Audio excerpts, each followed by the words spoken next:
Howdy, howdy. It's Dreadful DM, Jordan, or any other aliases you want to apply to me. And today I have another, topic video, so that's going to be fun. And today's topic is going to be on a thing that's known worldwide, well, at least known in the community, and something that's either feared and or praised depending on who you talk to. And today we'll be talking about forever DMs and everything that comes with that.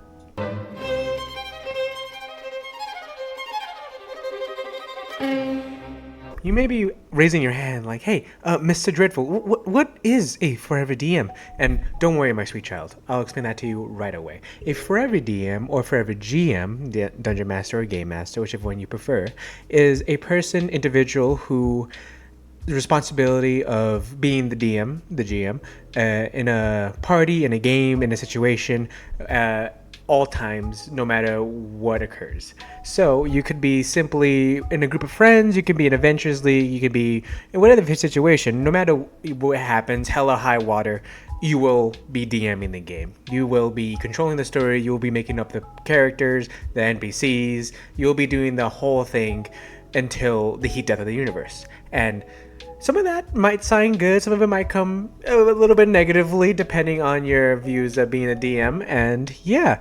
And you may be wondering to yourself, like, Mr. Dreadful, you might be raising your hand again, like, hey, how does one become a forever DM? And I pat you on the head and, I comfort you down because you're getting a little riled up because you haven't had your Dr. Pepper for today. And I'm going to here to explain to you the different ways one might accidentally or willingly fall into being a forever DM.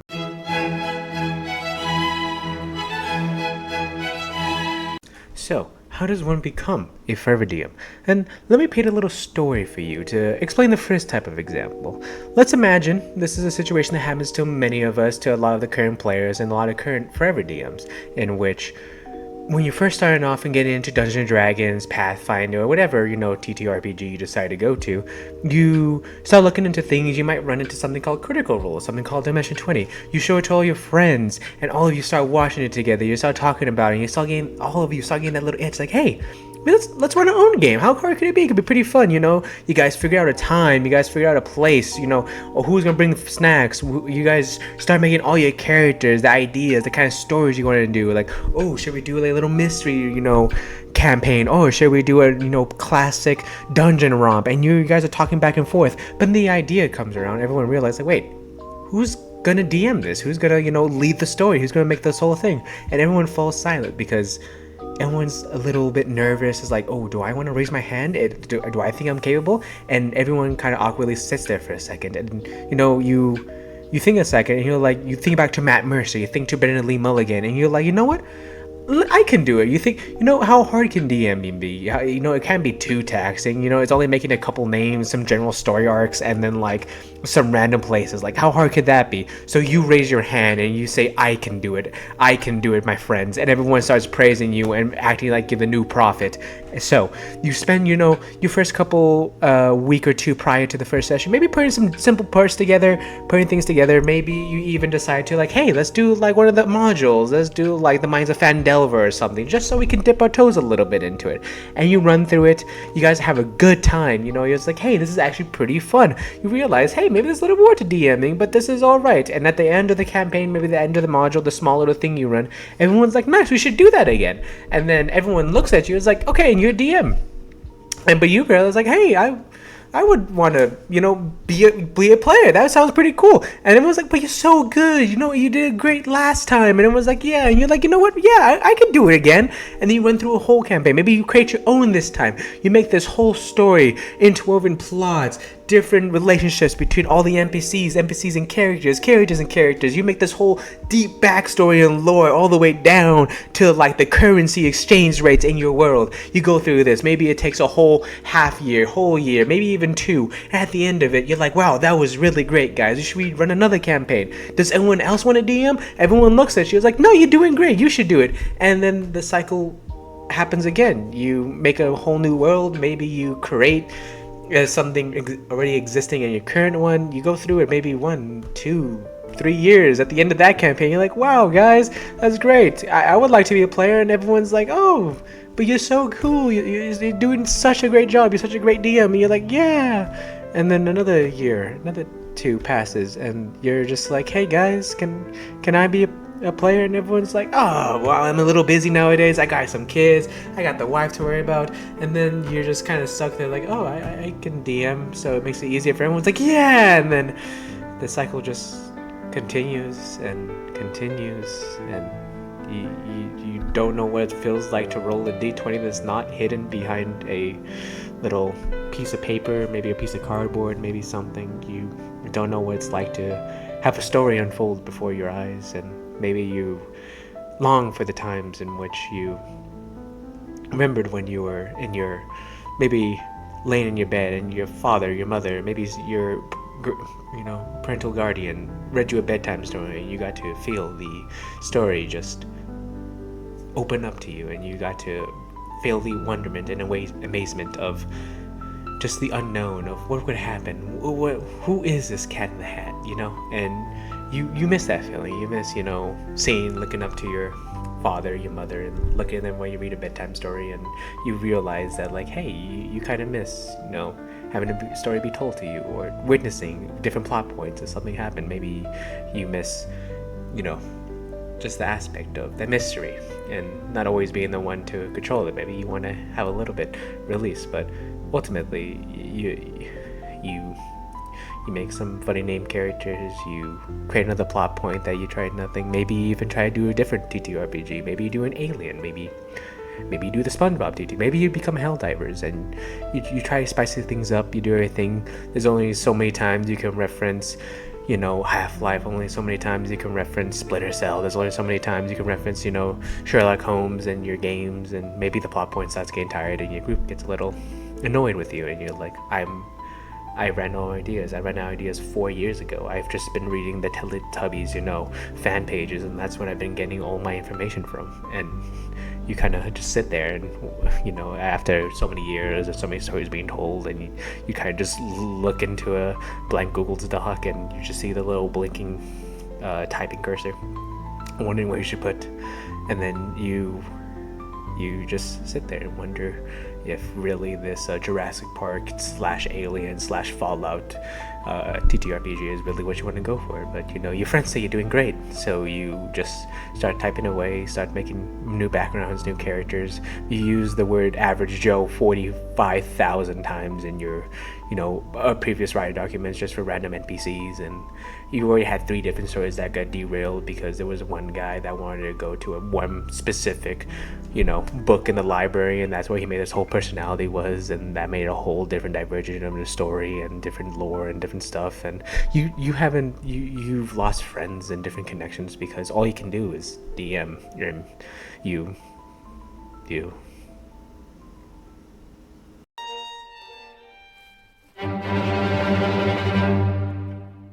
Another way you become a forever DM can be simply as, you're the one that takes the authority, and you try to get all your friends together. You're like, hey guys, let's play some D&D. Maybe you played it a little bit in your childhood and you really want to have that adventure, that story, and you're like, I can be DM. So you guys just need to make a character and I'll do the rest. So all your friends like kind of lackadaisically, yeah, okay, they do like Joe the Joington, and you're like, cool, that's great. I'm just a paladin, and I'm just a rogue, I'm just a cleric. And it was, perfect team comp. Nice, easy. It's not, maybe you might need a caster in there, but whatever. But yeah, so you make a whole story, you do this all again, and you constantly, bugging your friends like, hey guys, are you guys free, this Friday? And it was like, oh, I got something going on. And it was like, oh, what about Saturday? It was like, well, my cat ran away. And it's like, oh, what about Sunday? Well, the dog's an appointment. And they keep going back and forth, and you're constantly trying to get people in, and you're trying to create this group and team, and you're like, it's not coming together. So it's like, damn it, you know what, let me go to Adventures League,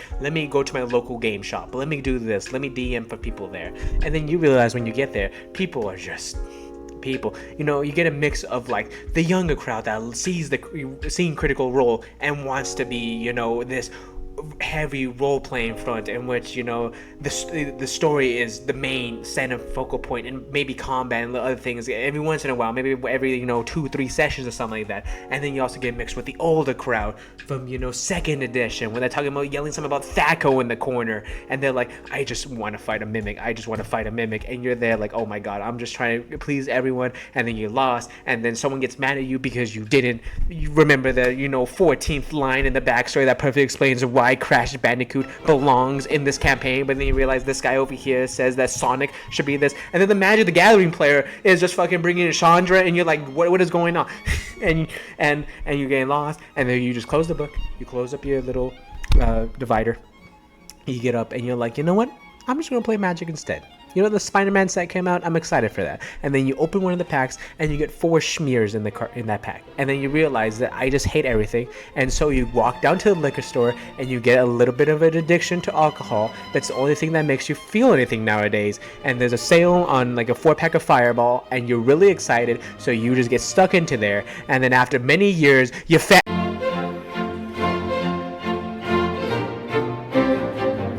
So what are some of the cons of being a Forever DM? I kind of alluded to them a little bit, maybe just a little sprinkling of allusion to it in the prior sections, but being a Forever DM has one glaring issue with it. One, well, not issue, but one glaring, instance of why it's such a negative term thrown around, and mostly because you're always the one solely responsible for making this story. Of course, D&D and other TTRPGs is a collaborative effort between different, friends, different groups, and stuff like that. But the problem with that is that only small little bits, like fun little bits that people remember, small little moments of roleplay that they share. That's the part that, that's collaborative. The whole main story, the themes, all the NPCs, and different things that the other players just don't interact with or make with is solely falls upon your shoulders. You're the ones responsible for making the themes. You're the one responsible for making the arch nemesis, making the reason for why the protagonist should care and why they do care about, stopping this evil wizard or fighting this dark plague or whatever it may be. You are the one that is solely responsible for having this done and making it a story that is worth telling and a story that's worth, your players playing. And it's can be difficult and being hard, and it can be very draining on you because being a DM can be a very taxing situation. Even for myself, I run just a game between my friends. It's only 3 hours, and I do it once a week. And sometimes that can be a little bit hectic because depending on how much my group wants to do, how much they do, how much roleplay they do, I can either over prepare or I can under prepare. And there's this whole thing of being a DM and then just making the right story points, making things that would, if you're being a mystery thing for mine, a detective a campaign, having little clues, little things, little puzzles that the group gets interested in and stuff like that, and it can be very difficult for everyone to be on the same page and trying to understand how difficult it can be for a DM to make a story, because a lot of times players who had never DM'd before, they don't realize that it could take multiple hours just to even get through one kind of just scene in a campaign, and that could be draining for you. That could be like you spend days, spend hours, maybe you even might miss some spending time with your friends because you're like, I need to write down the story or we're not going to be prepared for Friday, and it can be quite draining. And then you realize that wait, my wife, where is she? Wait, oh, she said she and her kids would be back in and that was a week ago. Wait, now that you mention it, I haven't seen them in a while. Yeah, it's just been me and the dog, and you kind of realize, but you snap into it. Wait, I'm sorry, and then you're like, oh, I need to get this story done, and you realize, wait, when was the last time I took a shower? And you start thinking, when was the last time I really ate something that wasn't, a Hot Pocket?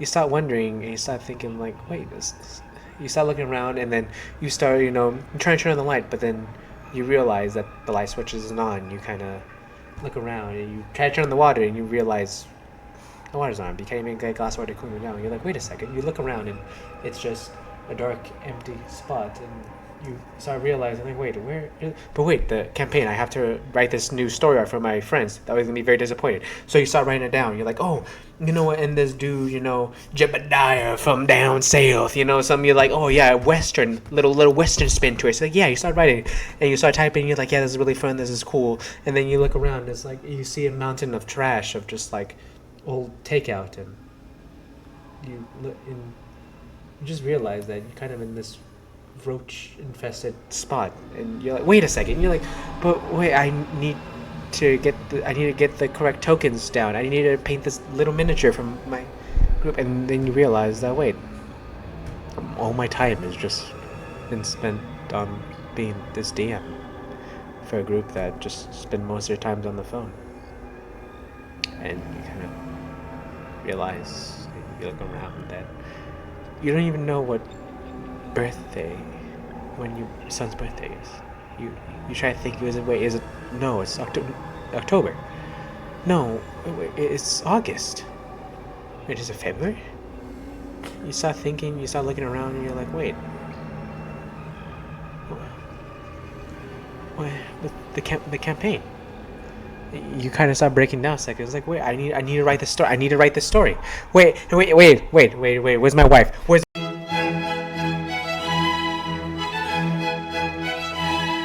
So what are some of the pros of being a forever DM? Well, it's kind of like the opposite side of the same coin with being the cons of a, forever DM. You get to enjoy, and you're the one that gets to lead the party, your friend group, the, adventurous league, whichever, people you're with, through a story that you have personally curated for them. And this gives you the most amount of power, which I don't want that to be kind of construed in a weird way. It's like, oh yes, I'm controlling all of them. Because once again, going back, it's a collaborative effort. This is meant to be a fun time. D&D is not supposed to be a competitive type of thing. And if you try to make it competitive, you got the whole idea of what D&D and like TTRPGs overall are wrong. It's supposed to be a fun time with your friends, with whoever, and just create a nice story that both you and your players have fulfillment out of. So being the pros of being a forever DM are basically just, you're the one who gets to make the story. You're the one who gets to guide your friends. They get to give you any ideas, thoughts, possible things you ever wanted to try in actual films, books, TV shows, hell, even podcasts. You're like, you know what, let me try to see how that would play out. And you go with your friends who are a bunch of, let's just say, nematodes to be nice, and you're going through this story you made for them, and you just like seeing how people react to your thoughts, your ideas portrayed and through different manners, characters, themes that you've created for them, whether it be through a detective noir type of film-esque vibe going on, and you're trying to figure out who murdered the princess of Macedonia, I don't know, or going through some Cthulhu ramping epic, trying to, save yourself from insanity and dealing with horrors beyond your imagination. Getting you and your friends just to have this cool, fun time where each one of you can enjoy and make something of their own in the world you created. It's very, I guess, pleasing, nice, fun. It's just nice to see your friends, your family, whoever you're playing with, see like the pieces you gave them within the world, the ideas, themes, the characters, and then they take them and run with it. Maybe take them in a place you didn't see, and then it thus even expands what you've made even greater and do more. Able to see what your friends make and you build on top of it, so it's going back and forth, and it allows you to constantly have these new ideas spurring forth. And honestly, being a DM also helps, I guess, a little bit socially as well, because you're the one who's mostly talking, trying to find ways to elaborate, trying to find ways to explain what's going on in your mind, and trying to be like, like new words or descriptors, adjectives, going through every goddamn, having a thesaurus next to you and having what's the correct noun for this moment, you know what I mean, just constantly just challenging yourself to maybe do something better this time, maybe better descriptors, better way of like framing something, better ways of like leading your friends, your people you're playing with down the right path, and trying to overall become a better just orator, speaker. There you go. Let's say that instead. In general, so it's more like, it's funny, the pros of being a forever DM are things outside of Dungeons and Dragons and TTRPGs.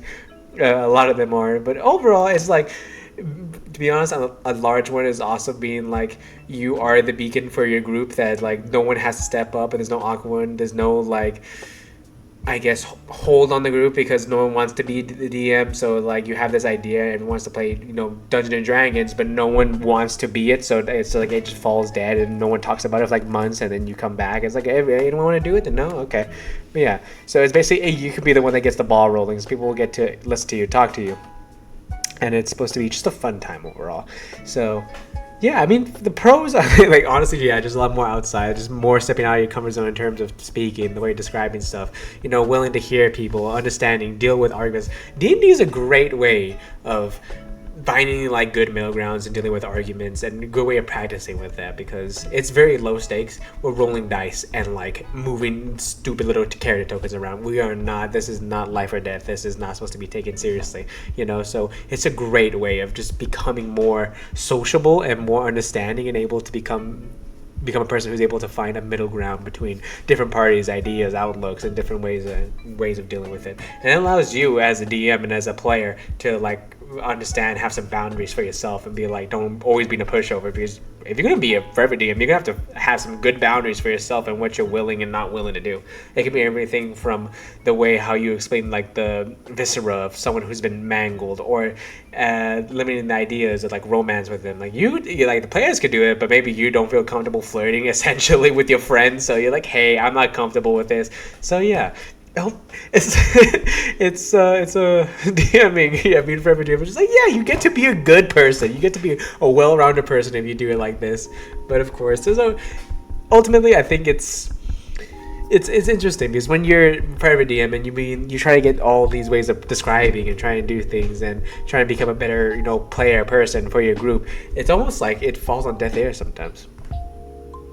No matter how many hours you put in, no matter how long you spend on this perfectly curated story that you so love, like so hardly worked on, that love is sewn into almost every fabric of it, and you can tell that you really thought about your friends and their ideals and different ways they can be challenged, and these cool just general ideas that might be really awesome to you about just like where it talks about life, death, maybe love, maybe even just like what is the meaning of life itself. And you are making this thing for your companions, your friends, people who you talk to almost maybe every day, maybe every once in a while, maybe only during D&D sessions, but you make it for them, and you make this beautifully curated thing, and then they join, and all they want to do is just fight every NPC, they want to be murder hobos. And you're like, well guys, I really thought it'd be cool this time if we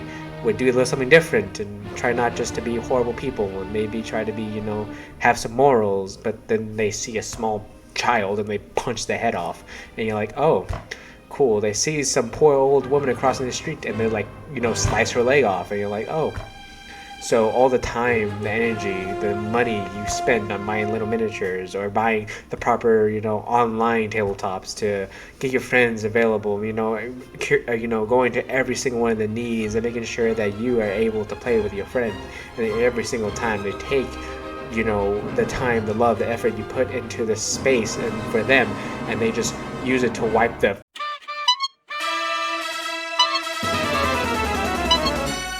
So yeah, that's the video, guys. I hope you enjoy.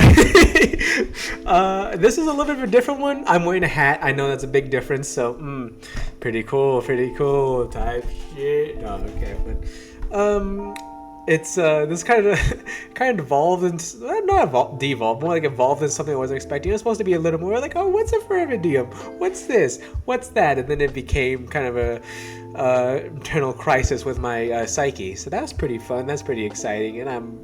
I want to see how it turns out. Any thoughts, comments, any suggestions y'all have, please, either speak to me on the side if you're my friends, or who are you 12 random people that decided to watch I think it might have been 11, but like 11 random people decided to watch my video and click it. I think it was only for like the first 3 minutes or something, but like what was it the Jar Jar Binks? Like I think that's pretty cool. I think that's funny.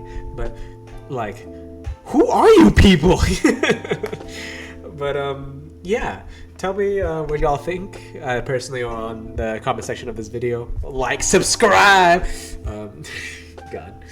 But yeah, I think I want to try this a little more. I'll probably have another video coming out probably tomorrow. It's probably just the whole Diaries the DM section of me just yapping about my current campaign. So that's gonna be pretty fun. But yeah, tell me how y'all feel about this. I wanted to try something more in the lines of having a general idea for a video. It's not just a yap session. So it's about the forever DM and me having a existential crisis, and I want to see how that comes out. Let's see how that actually played out. Put the have actual cool cuts and stuff like that. I hope it looks okay. I think it's hoping for a better quality video. I keep like slapping my hand on the table and it keeps shaking the camera, but this is the outro, so I don't need to be too serious. But yeah, don't have too much else to say. If y'all have any suggestions for videos you do want to see, or stuff you just like hearing me talk and just like, hey, just yap in a microphone for like 15 minutes, so while I'm grocery shopping I could listen to something, then I could just do that. Honestly, I'm honestly fine with whatever. So but yeah, ultimately, I'm doing good. I hope you're doing good. Go take a walk. It's good for your health mentally, physically, and emotionally sometimes, if you know what I mean. But yeah, that's pretty much all I have to say for now. And if y'all want anything, just let me know. Yeah. Y'all have a good day. See ya.